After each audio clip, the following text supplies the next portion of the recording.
Hello everyone. Today we will discuss class 6, chapter number 6, that is the waste concern. So students, आज हम 6th class का chapter number 6, that is the waste concern, वो आज हम discuss करेंगे. पहले हमने compost and vermicompost पिछले लेक्चर में डिस्कस किया था और आज हम करेंगे मैन्योर के बारे में discuss. So students, what is a manure? Manure is any animal or plant material that makes the soil more reproductive or a natural fertilizing substance like animal dung, like decaying animal, vegetable wastes and kitchen wastes, etc. that along with the straw used to increase the fertility of the soil. So students, manure एक ऐसी खाद होती है जो decompose by the process of decomposing. Decomposing किसका? Animal waste है, आपके kitchen का वेस्ट है, जो बायोडिग्रेडेबल है, नॉन बायोडिग्रेडेबल. जो बायोडिग्रेडेबल है उनको डिकम्पोज करके along with the straw. Straw क्या होता है? घास फूस के साथ. एनिमल्स डंग जो है आपने देखा ही होगा, फार्मर्स नॉर्मली यूज करते हैं. अगर आपने देखा होगा अपने घरों में, अगर आपके पेरेंट्स ने या ग्रैंड पेरेंट्स ने, ग्रैंड पा ग्रैंड माँ लगे रहते हैं, छोटे छोटे उन्होंने खेत लगाए होते, तो इसमें वो मैन्योर यूज करते हैं एनिमल्स डंग की. ठीक है, तो वो क्यों यूज कर रहे हैं स्टूडेंट्स?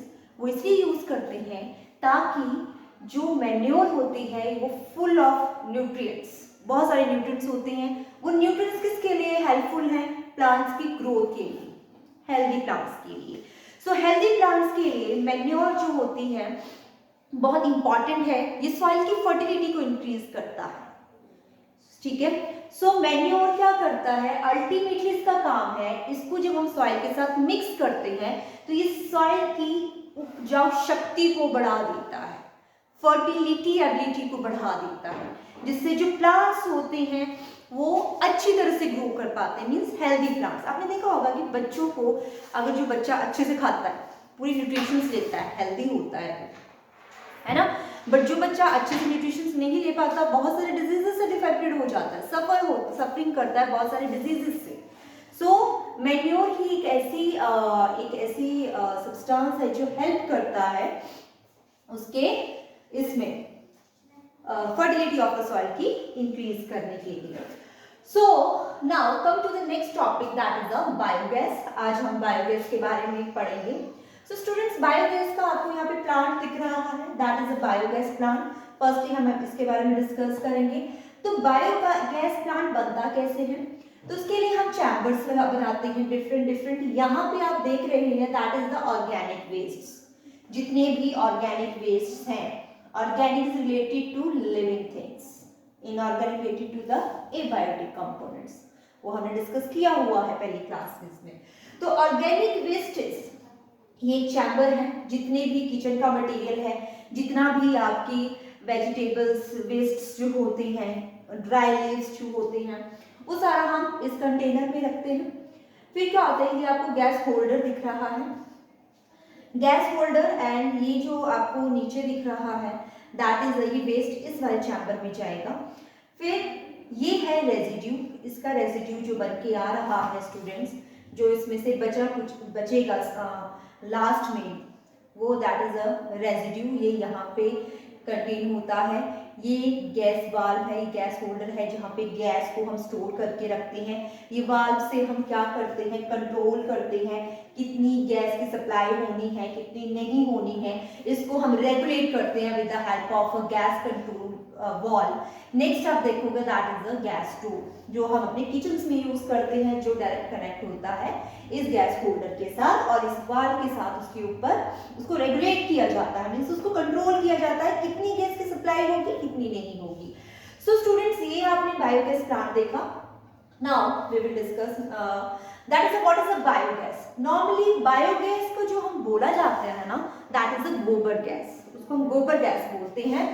सो इसमें क्या होता है, जो कैसे बनती है, जो एनिमल और प्लांट के वेस्ट को जब हम उसको डिकम्पोज करते हैं, all of you know that what is a decomposition. Decomposition means जब उसको माइक्रो ऑर्गेनिज्म उसके ऊपर फीड कर रहे हैं तो उसके कॉम्प्लेक्स स्ट्रक्चर को सिंपल फॉर्म में बदल रही हैं, that is a decomposition.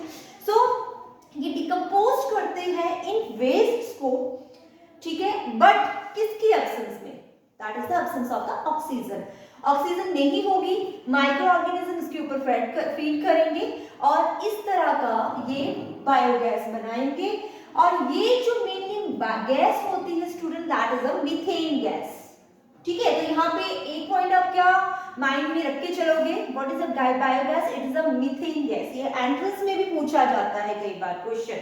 So methane gas is a biogas, another name is the gobar gas. So the main component होता है मीथेन गैस, इस बायोगैस का। सो इसको हम कलेक्ट करते हैं और ये हमारा एनर्जी सोर्स है, it is used as a energy source. Energy source for what, energy source for cooking and lightning, ठीक है, प्रकाश करने के लिए, खाना बनाने के लिए, तो this is the energy source. और ये ऐसा कंबस्टिबल कंपोनेंट ऑफ बायोगैस है जो स्मोक नहीं क्रिएट करता है, ठीक है। तो ये थोड़ा एनवायरमेंटल फ्रेंडली ही होता है। और ये जो रेजिड्यू बचता है ना, तो इसको भी हम यूज कर लेते हैं as a manure, as a fertiliser की तरह। अब रोबोफैक्ट्स में क्या बोला जा रहा है, रोबोफैक्ट्स में ये बताया गया है कि biogas Burns without producing smoke and therefore does not pollute the air like other fuels. So it's a environmental friendly, ये कोई स्मोक नहीं क्रिएट कर रहा है, पॉल्यूशन नहीं क्रिएट कर रहा है एनवायरनमेंट में, तो ये क्या है, हमारे एनवायरनमेंट का फ्रेंड है, ठीक है। The residue from a biogas plant is an excellent fertilizer. Yes, ये जो रेजिड्यू मैंने बताया ये क्या है, बहुत अच्छा फर्टिलाइजर है। अगर हम सॉइल को ये फर्टिलाइजर प्रोवाइड करते हैं तो उसकी फर्टिलिटी को भी इंक्रीज करता है, ठीक है, उसकी फर्टिलिटी को भी इंक्रीज करता है। और बायोगैस से प्रोसेस में बहुत से ऐसे माइक्रो ऑर्गेनिजम्स मर जाते हैं, किल हो जाते हैं, जो कि ईस्ट वेस्ट के दौरान पनपते हैं, ठीक है। तो बायोगैस बहुत यूजफुल थिंग है। ये जितने भी नॉन रिन्यूएबल रिसोर्सेज हैं उनकी जगह पे अगर हम इसको यूज करते हैं तो ये एनवायरमेंटल फ्रेंडली भी है। इसका जो रेजिड्यू होता है उसको भी हम अपने सॉइल में ऐड कर सकते हैं ताकि फर्टिलिटी इंक्रीज हो सके। सो स्टूडेंट्स, आज हमने ये देखा। नेक्स्ट हम चलते हैं, that is yes fertiliser. Now the next topic is fertiliser. So what is the fertiliser students? तो फर्टिलाइजर्स जो होते हैं वो केमिकल्स होते हैं, that are the chemicals. So chemicals containing specific plant nutrients called the fertilizers, ठीक है। Plant की न्यूट्रिशन फर्टिलिटी को भी बढ़ाते हैं, प्लांट्स को न्यूट्रिएंट्स प्रोवाइड करते हैं, बट कैसे होते हैं, केमिकली सब्सटेंस होता है ये। So when they are added to the soil, they make it productive and help in the growth of plants. अगर हम इनको ऐड करें, अपने प्लांट्स को दें जो हम अपने फार्म्स में उगा रहे हैं, तो ये उसको प्लांट्स को क्या करता है, न्यूट्रिशन प्रोवाइड करता है और उसकी ग्रोथ में हेल्प करता है। Manure is naturally produced, we all of you know that, कि मैन्योर हम उसको नेचुरल तरीके से बनाते हैं, वो हम नेचर से ही लेते हैं, उसमें कोई केमिकल्स ऐड नहीं है। बट उसको हम जितना मर्जी मैन्योर को यूज करें, उस कोई हार्मफुल नहीं है, जितना मर्जी आप मैन्योर यूज करो वो हार्म नहीं करेगी आपको प्लांट को। बट स्टूडेंट, ये जो हमारा फर्टिलाइजर है ना, अगर हम इसको ज्यादा ऐड करते हैं, जितनी लिमिट्स दी गई है उससे ज्यादा ऐड कर देते हैं, तो ये जिसके केमिकल्स है ना फर्टिलाइजर्स में जो है प्रेजेंट, वो सॉइल के केमिकल नेचर को डिस्ट्रॉय कर देते हैं, उसको खत्म कर देते हैं और बहुत से ऐसे माइक्रो ऑर्गेनिजम्स को भी मार देते हैं जो हेल्पफुल हैं। ठीक है, तो सीधी सीधी बात करें तो फर्टिलाइजर से अच्छा है कि जितना हो सके मैन्योर यूज करो। ठीक है, फर्टिलिटी तो ये भी बढ़ा रहे हैं, बट उसके थोड़े बहुत नुकसान हो सकते हैं, बट मैन्योर के इतने नुकसान नहीं है।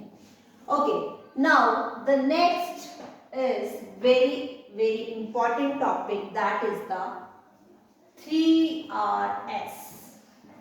3Rs. So students, what are the 3Rs? 3Rs stands for reduce, reuse and recycle. ठीक है, तो 3Rs को हम कहाँ यूज करते हैं? 3Rs का मतलब होता है 3 बार R. There are the 3Rs. First is सबसे पहले रिड्यूस करो, दूसरा रीयूज करो एंड थर्ड इज रिसाइकल करो। तो वन बाय वन इसको हम एक्सप्लेन करेंगे, that is what are the meaning of 3Rs. So let's start. तो फर्स्ट इज द रिड्यूस. तो first R is stands for reduce, मतलब किसी चीज को या तो हम यूज करें ही ना करें, उसकी जगह हम कोई और चीज यूज करें, या हम बिल्कुल लिमिट में उसको यूज करें, जितना कम से कम उसको यूज कर सकते हैं उसको यूज करें. तो यहाँ पे रिड्यूस का मतलब ये बता रहा है. तो reduce is the one of the best ways to manage the waste is to use the less और रिड्यूस योर यूसेज.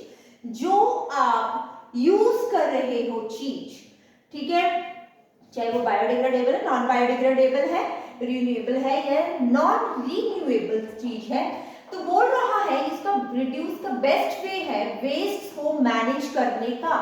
जो वेस्ट प्रोड्यूस होते हैं आपकी फैक्ट्रीज में, आपकी इंडस्ट्रीज में, आपके घरों में, आपके स्कूल्स में, प्राइवेट सेक्टर में, एवरीवेयर जहां भी वेस्ट बन रहे हैं, इस वेस्ट को हमने हटाना है, इसको मैनेज करना है.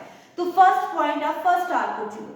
तो first R is stands for reduce, मतलब उस यूसेज का या तो आप बहुत कम यूज करो या उसको रिड्यूस ही कर दो, उसका यूज करना ही बंद कर दो, रिड्यूस कर दो, या करो यूज तो बहुत कम करो. We should use less tissue papers. आजकल देखते हैं tissue papers, foil paper, toilet papers. तो बोल रहा है इन पेपर्स का यूज आप कम करो, प्लास्टिक प्रोडक्ट्स का यूज कम करो, लाइक योर पॉलिथीन बैग्स, जो बहुत ही ज्यादा हार्मफुल है हमारे एनवायरनमेंट के लिए. ठीक है, also we should repair the leaking taps to save the water. अगर हमारे घरों में टैप लीक हो रहा है, ठीक है, तो ऐसे नहीं करना कि मार्केट जाओ नया टैप ले आओ. हो सके तो उसको ही रिपेयर करवाओ, और आप पेपर से ज्यादा इलेक्ट्रॉनिक मेल्स का ज्यादा यूज करो, बिकॉज इलेक्ट्रॉनिक मेल्स जो होती है वो पेपर के यूज को रिड्यूस कर देती है, जिस वजह से हमारे वन, हमारे फॉरेस्ट्स, हमारे ट्रीज सेव हो सकते हैं. Okay, so first is the reduce. Now come to the next, that is the reuse. So reuse stands for उस चीज को यूज करना है अगेन एंड अगेन, दोबारा यूज करो. So second R, here the second star stands for reuse. Reuse means दोबारा उसको use करना है हमें. करना कैसे है? Reuse means using the products as long as they can be used. जितना हो सके बार बार यूज करो, जब तक हो सके तब तक यूज करो. ठीक है, products like paper and plastic bags can be used again and again. Plastic bags को भी आप बार बार यूज कर सकते हो, जो आपके पेपर्स हैं उनको भी बार बार यूज कर सकते हो. So we should repair electrical appliances, furniture and toys instead of buying new ones. हो सके तो न्यू टॉयज बच्चों को दिलाने के अलावा उन्हीं को ही अच्छे से रिपेयर करके उनको खेलने को दो. ठीक है, आप इलेक्ट्रिकल अप्लायंसेस हो सके अगर वो रिपेयर हो जाते हैं तो उसको ही पहले यूज करो, rather than buying or purchasing a new ones. Okay, and these are the some simple practices. और ये ऐसी छोटी छोटी चीजें हैं ना स्टूडेंट्स, जो बहुत ज्यादा इफेक्ट करती है किसमें? वेस्ट को मैनेज करने में. जितना हम वेस्ट को मैनेज करेंगे ना, उतने ही हमारे पेड़ सुरक्षित रहेंगे, उतना ही हमारा एनवायरनमेंट, हमारा एटमॉस्फेयर क्लीन रहेगा. Okay, so reducing the produce use plastic containers can be used to store the non food items in the kitchen. ठीक है, बोलने का मतलब है रीयूज सेकेंड आर जो है वो हमें ये बता रहा है कि आप चीज़ों को नई परचेज करने के सिवाय आप अच्छा हो आप उन्हीं चीज़ों का बार बार यूज कर सको अगर वो रीयूज हो रही तो इससे भी हमारा वेस्ट जो है उसको मैनेज कर सकते हैं। Now next is recycle. Recycle means जो अगर चीज दोबारा तोड़ फोड़ के दोबारा उसको अच्छे से उसको दोबारा उसकी नई शेप उसको दी जा सकती है, उसको फिर से बनाया जा सकता है और यूज की जा सकती है, उसको हम रिसाइकल बोलते हैं। जैसे आपने देखा होगा वाटर बॉटल्स, ठीक है, प्लास्टिक कैन्स। तो स्टूडेंट वो जो वाटर बॉटल्स हम पीते हैं ना, पानी पीते हैं ना, तो उसकी वाटर को हम क्रश करके डस्टबिन में फेंक देते हैं। तो वो जो बॉटल्स हैं उस डस्टबिन से लेकर वो ऐसे प्लांट इंडस्ट्रीज में फिर से जाती हैं, फिर से उनको रिसाइकल किया जाता है, उनको नई शेप दी जाती है, बिल्कुल क्लीन पहले की तरह ही बिल्कुल वैसे दिखती है। तो वहां पे वो चीजें रिसाइकल हो रही हैं, मतलब एक तरफ से हमारा वेस्ट वो भी मैनेज हो रहा है और उससे हम नई चीज बना पा रही हैं, फिर से नई चीज बना पा रही हैं, दैट इज अ रिसाइकल। तो third R here the third R stands for recycle, recycling the things.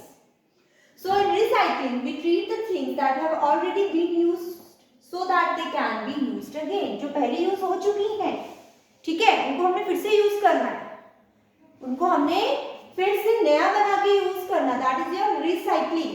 The products made from recycled material have a special symbol on them showing that the material is made from the recycle. आपने कहीं देखा होगा, देखना कभी, अगर नहीं देखा है तो देखना, कभी कभी जो आप पैकेट्स यूज करते हो, जो आप यूज कर रहे हो, बॉटल्स हैं कई ऐसी, तो वहां पे ये वाला शेप होता है, ये वाला सिंबल होता है,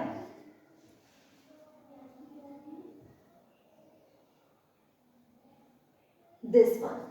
So this one is the symbol of recycle the materials.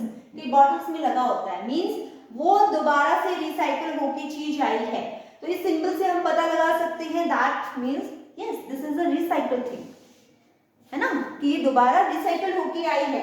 तो जो प्रोसेस ऑफ रिसाइकलिंग है स्टूडेंट्स, इसमें क्या होता है, जो हम प्रोडक्ट यूज कर रहे हैं या उसको रीयूज कर रहे हैं, जो हमारा प्रोडक्ट डिस्पोजल है हम फेंक देते हैं, उसको डीमैन्युफैक्चरिंग करते हैं पहले, ठीक है, फिर उसके बाद उस मटेरियल को रिसाइकल किया जाता है, रिसाइकल के बाद फिर से उसको मैन्युफैक्चर किया जाता है, उस प्रोडक्ट को हम एक बार दो बार जितनी बार हो सके उसको हम रीयूज करते हैं, यूज एंड रीयूज करते हैं, देन इस तरह से ये पूरा साइकिल चलता है।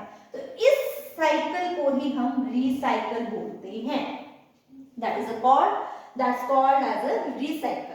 तो लोगोफैक्ट्स बोल रहा है कि demanufacturing is a process of recycling that involves the taking apart of an item so that the most number of recyclable material can be harvested. इस तरह से हम अपने वेस्ट को मैनेज कर सकते हैं, हम कई ऐसी चीजों को यूज कर सकते हैं जो दोबारा बन के नहीं आ जाती हैं, रिसाइकलिंग कर सकते हैं।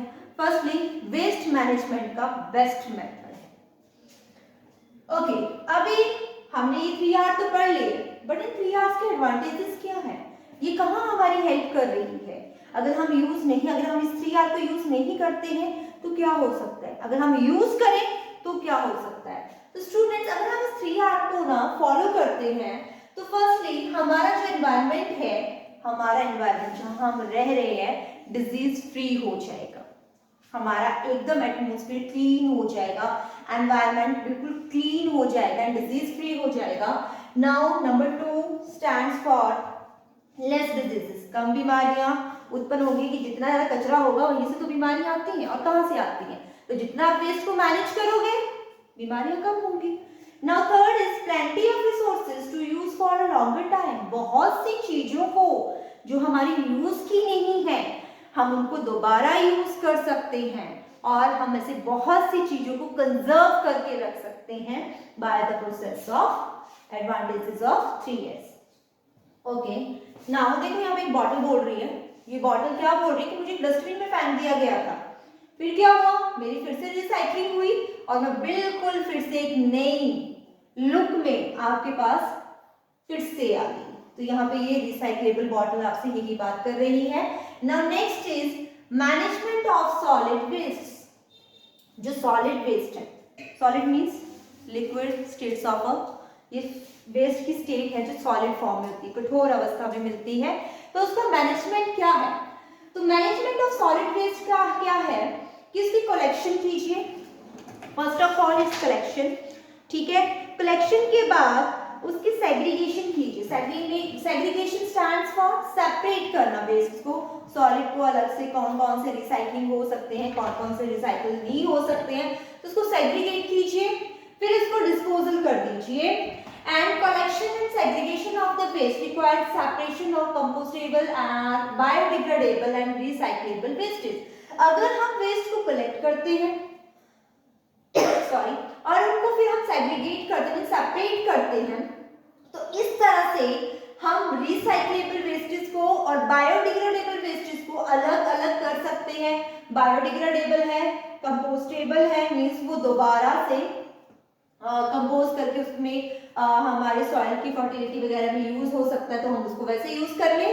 और रिसाइक्लेबल वेस्ट को, जैसे आपका पेपर है, प्लास्टिक है, मेटल्स है ना, जितने भी इनऑर्गेनिक वेस्ट हैं उनको हम रिसाइकल कर सकते हैं, जो आपके नॉन बायोडिग्रेडेबल है। सो नेक्स्ट इज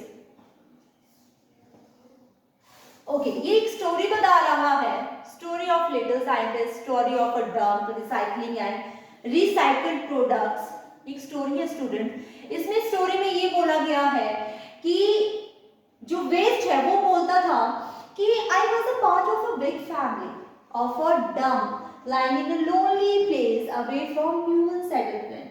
में एक बहुत बड़े परिवार से संबंध रखना था, ठीक है, और जो कि ह्यूमन, जो एक डंप था, एक ऐसा प्लेस, ठीक है, जो ह्यूमन एक्टिविटी से, जो हम इंसानों की पहुंच से बहुत दूर था, जो इसकी बात कर रहे हैं।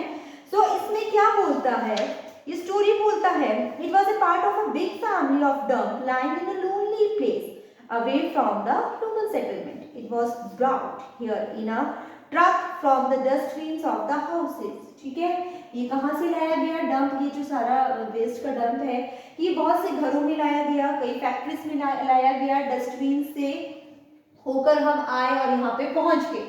ठीक है, here I met other non biodegradable wastage. मैं यहाँ ऐसी चीजों से मिला जो नॉन बायोडिग्रेडेबल थे, ठीक है, जो दोबारा मतलब जो एनवायरमेंटल फ्रेंडली नहीं थे, जो पॉल्यूशन क्रिएट करते थे।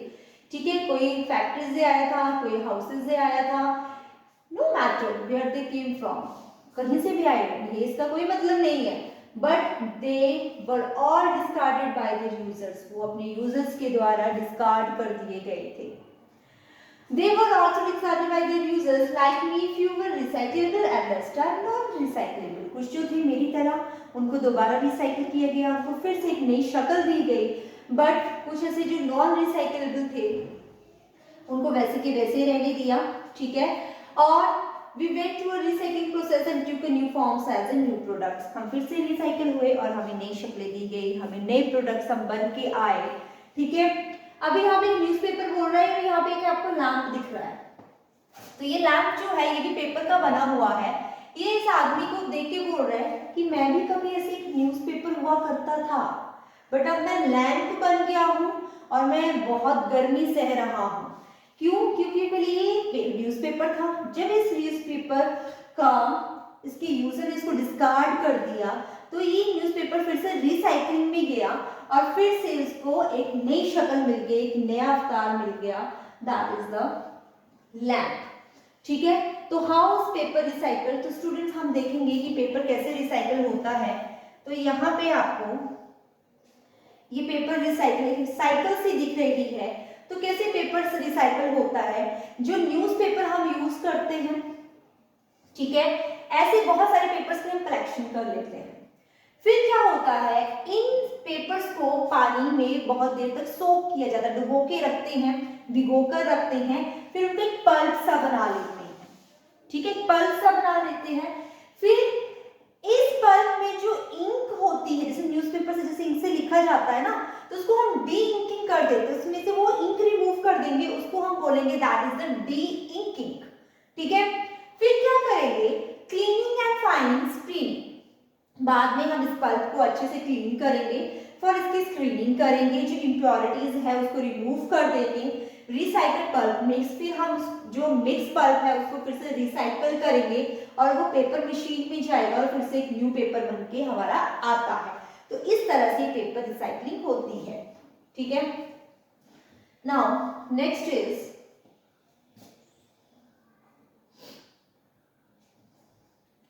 ओके, यहाँ पे एक स्टोरी है students, story of dump part 2। इसमें ये बताया गया है कि स्टोरी में ऐसे नॉन रिसाइकलेबल वेस्टेज हैं जो आपके इलेक्ट्रॉनिक गैजेट्स होते हैं, जितने भी इलेक्ट्रॉनिक गैजेट्स हैं या ऐसे जो नॉन बायोडिग्रेडेबल सब्सटेंसेस होते हैं, तो स्टूडेंट्स उनको क्या किया जाता है, उनको लैंड फिलिंग्स में यूज किया जाता है।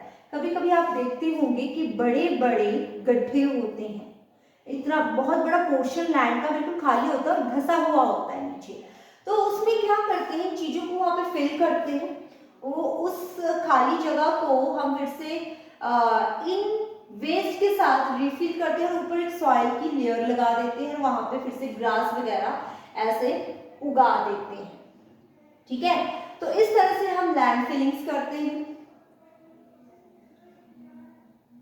ओके, इसमें एक पॉइंट है, इंपॉर्टेंट है, that is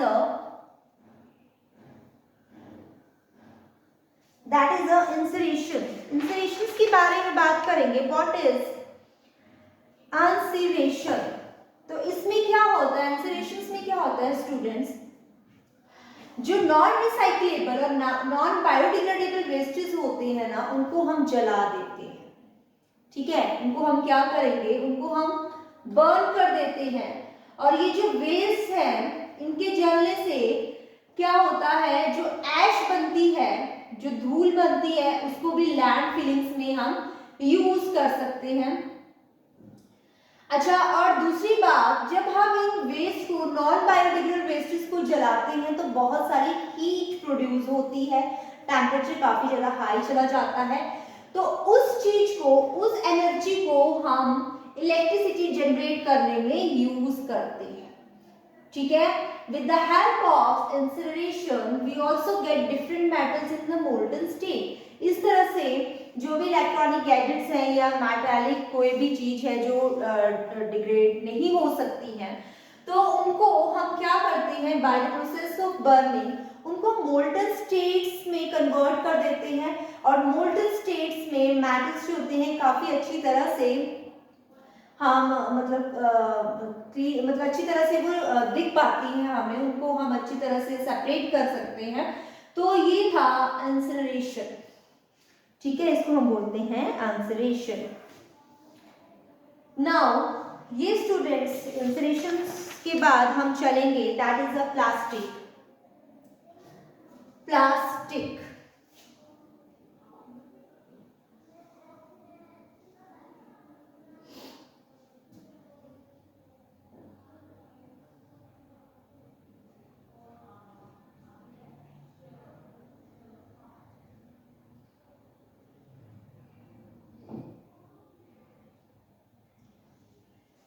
plastic, a boon और अ बेन, इसके बारे में हम डिस्कस करेंगे कि प्लास्टिक क्या है, एक अभिशाप है या एक वरदान है, उसके बारे में बात करेंगे।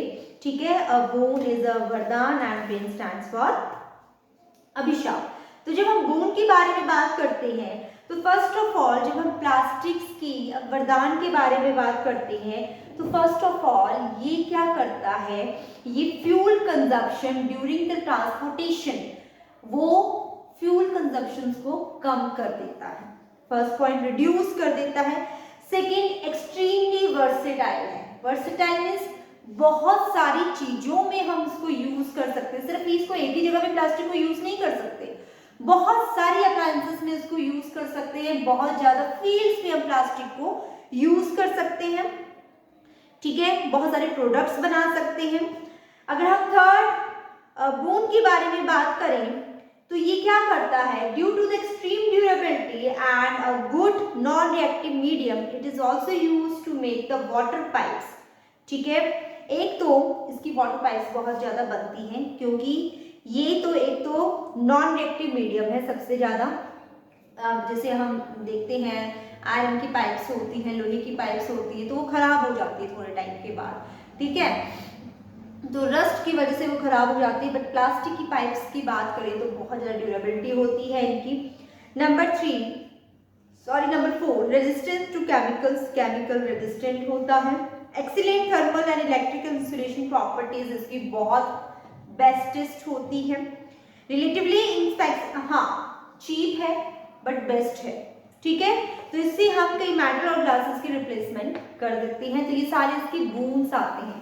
अगर हम उनकी बेन के बारे में बात करें, since they are non biodegradable and they are harmful to the soil, biodegradable नहीं है, डिकम्पोज नहीं हो पाते, माइक्रो ऑर्गेनिज्म को सिंपलर फॉर्म में नहीं कन्वर्ट कर पा रहे हैं। तो स्टूडेंट क्या, अगर प्लास्टिक एक ऐसी चीज है ना, अगर हम धरती पे दबाएंगे तो उसको बैरन कर देता है, बंजर बना देता है। प्लास्टिक कई सालों के बाद तुम निकालोगे वैसे का वैसे ही निकलेगा, पूरी इसकी वाटर एब्जॉर्प्शन को खत्म कर देता है, बंजर भूमि बना देता है। जलाते हैं तो इतनी टॉक्सिक गैसेस वो प्रोड्यूस करता है जो ह्यूमंस के लिए, बाकी लिविंग जितने भी living sources and living things हैं उनको हार्मफुल है, ठीक है। बहुत सारे रेस्पिरेटरी डिजीजेस होते हैं, स्किन डिजीजेस कॉज हो जाते हैं, कैंसर जैसी डेंजरस डिजीजेस भी इसके से कॉज हो पाती है, कॉज होती है, ठीक है। Dumped in the surrounding and pollute environment, environment को पॉल्यूट करता है, ठीक है। Toxic to the environment while degrading, manufacturing produces a large quantities of the chemical pollutants can not be decomposed by microbes, clog, हाँ अगर किसी drains में और सीवर्स में अगर ये क्लॉग हो जाता है, इकट्ठा हो जाता है, तो वो क्या करता है, स्टैग्नेशन ऑफ वाटर कॉज कर देता है, ठीक है। तो ये सारे बैन थे प्लास्टिक्स के। नेक्स्ट हम बात करेंगे दैट इज द डस्टबिन। आपने स्टूडेंट्स देखा होगा म्यूनिसिपैलिटीज ने हर जगह डस्टबिन, कलरफुल डस्टबिन लगाए होते हैं। तो आपको पता है इन कलरफुल डस्टबिन की क्या इंपॉर्टेंस है, क्यों ये डिफरेंट डिफरेंट कलर्स के बनाए होते हैं, हॉस्पिटल्स में भी देखा होगा आपने, ठीक है, रेड का, ब्लू का, ग्रीन का, येलो कलर का, क्यों है डिफरेंट टाइप कलर्स के डस्टबिन लगाए होते हैं। तो स्टूडेंट्स ये डस्टबिन कलरफुल एक स्पेसिफिक चीज के लिए, स्पेसिफिक चीज को दर्शाता है। मींस हर कलर का डस्टबिन एक कलर कोडेड डस्टबिन होते हैं, इसको हम कलर कोडेड डस्टबिन बोलते हैं। Colour coded dustbin means different different colour के डस्टबिन का यूज डिफरेंट डिफरेंट होगा। अगर आप ब्लू के बारे में बात करते हैं तो ब्लू डस्टबिन इसलिए बनाया जाता है कि जितनी भी प्लास्टिक प्रोडक्ट्स हैं, ठीक है, जितने भी प्लास्टिक वेस्ट है, आप वो ब्लू डस्टबिन में थ्रो कर सकते हैं। नेक्स्ट अगर आप बोले कि येलो डस्टबिन के बारे में बात करें तो वो मेडिकल कोड बताता है कि जितनी भी मेडिकल जैसे स्ट्रिंजेस होती हैं, दवाइयां होती हैं, तो उसको थ्रो करने के लिए आप येलो कलर का डस्टबिन यूज करो। थर्ड आता है रेड। रेड होता है फॉर इलेक्ट्रॉनिक। इलेक्ट्रॉनिक जितने भी वेस्ट हैं जिसको आप रीयूज नहीं कर सकते, रिसाइकल नहीं कर सकते, तो आप वो रेड डस्टबिन में थ्रो कीजिए। नेक्स्ट आता है हमारा ग्रीन। तो जितना भी आपके किचन का वेस्ट होता है स्टूडेंट्स, ठीक है, वेजिटेबल्स जितने भी है, तो वो उसके लिए आप ग्रीन डस्टबिन यूज कर सकते हैं। सो blue dustbin goes for plastic and metals, yellow dustbin goes for medical, and red dustbin goes for electronic wastes and green dustbin goes for kitchen wastes. So now the chapter is over. Thank you so much students.